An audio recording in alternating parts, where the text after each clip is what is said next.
Imagine signing a contract where the other party promises you everything, land, descendants, eternal blessing, and asks nothing in return.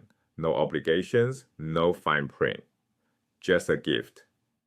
That sounds too good to be true, but that's exactly what happens in Genesis 15. To understand why it's so shocking, we need to look at how ancient treaties actually worked, because the Abrahamic covenant breaks every rule, so treaty. The Hebrew word berit means covenant, a vow, promise, or pact. But here's what's strange. Covenants weren't signed, they were cut. The ritual worked like this. You'd slaughter animals, split them in half, and arrange the pieces in two rows with a path between them. Both parties would then walk through that bloody corridor together. The meaning was clear, a self-curse. May I become like these animals if I break my word? This wasn't paperwork. This was binding your life to your promise. Ancient treaties came in two main types. First, the Suzerainty covenant. A superior party, a king, an emperor, dictates terms to an inferior party. A king grants land to a loyal general, but the general owes military service, tribute, and absolute loyalty in return. The arrangement ultimately serves the suzerain's interests. Second, the parity covenant. Two equals negotiate mutual terms. Two kings agreeing not to attack each other's borders. Both sides give something, both sides get something. Here's the critical point. In the ancient world, covenants always involved mutual obligations. The superior party might promise protection, but the inferior party owed something back. That was simply how treaties worked. No exceptions until Abraham. The Bible contains four major covenants. The Noahide covenant comes first, God's promise to all creation after the flood.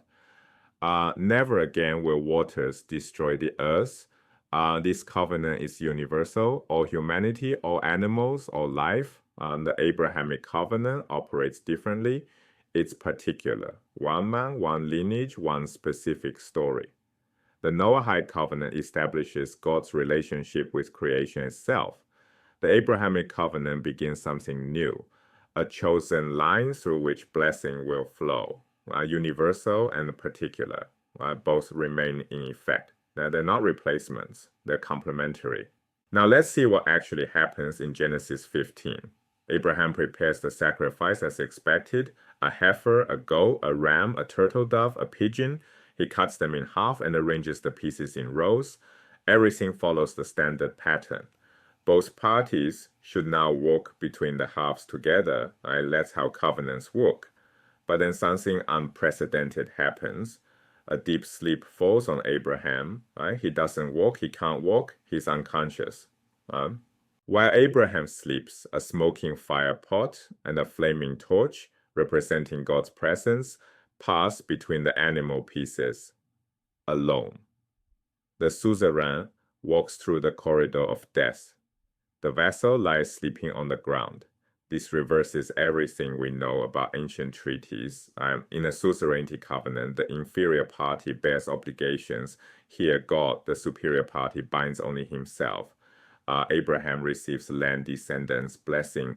Abraham owes nothing. This is a unilateral, unconditional promise.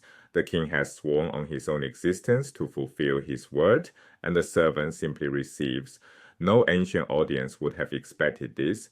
It's theologically radical. But this raises an obvious question. Why does Abraham get this land? What about the people already living there? The biblical text addresses this directly. God owns the land and sets what we might call residency requirements. The current inhabitants, the Amorites, are polluting the land through bloodshed and idolatry. Genesis 15:16 states, the iniquity of the Amorites is not yet complete. Israel must wait 400 years. This isn't favoritism, it's a moral framework. The land will eventually spew out inhabitants who violate its requirements, Israel included. In Genesis 17 presents a second version of the covenant with an addition, circumcision as an everlasting pact marked in your flesh. Here's the context most people miss. Circumcision wasn't invented by the Israelites. It existed throughout the ancient Near East as a puberty rite, a coming-of-age ritual marking a boy's transition to manhood. The biblical text takes this existing practice and transforms it completely. It moves circumcision to infancy. It changes the meaning from fertility ritual to covenant marker. Same practice, entirely new significance. Failure to circumcise breaks the covenant. The scope of these covenants matters. The Noahide covenant encompasses everything: humanity, animals, the earth itself is the outer circle. The Abrahamic covenant operates within that larger frame but narrows dramatically. Abraham, Isaac, Jacob, the line that becomes Israel, yet blessing doesn't stop at the covenant boundary. When Hagar and Ishmael are cast out, God hears their cry.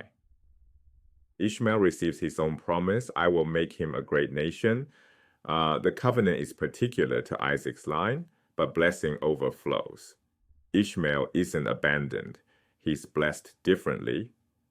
This parallel blessing carries enormous significance. Islamic tradition identifies Ishmael as the ancestor of the Arabs and the inheritor of divine blessing through a different line. The Abrahamic covenant establishes a theological pattern that echoes through Judaism, Christianity, and Islam.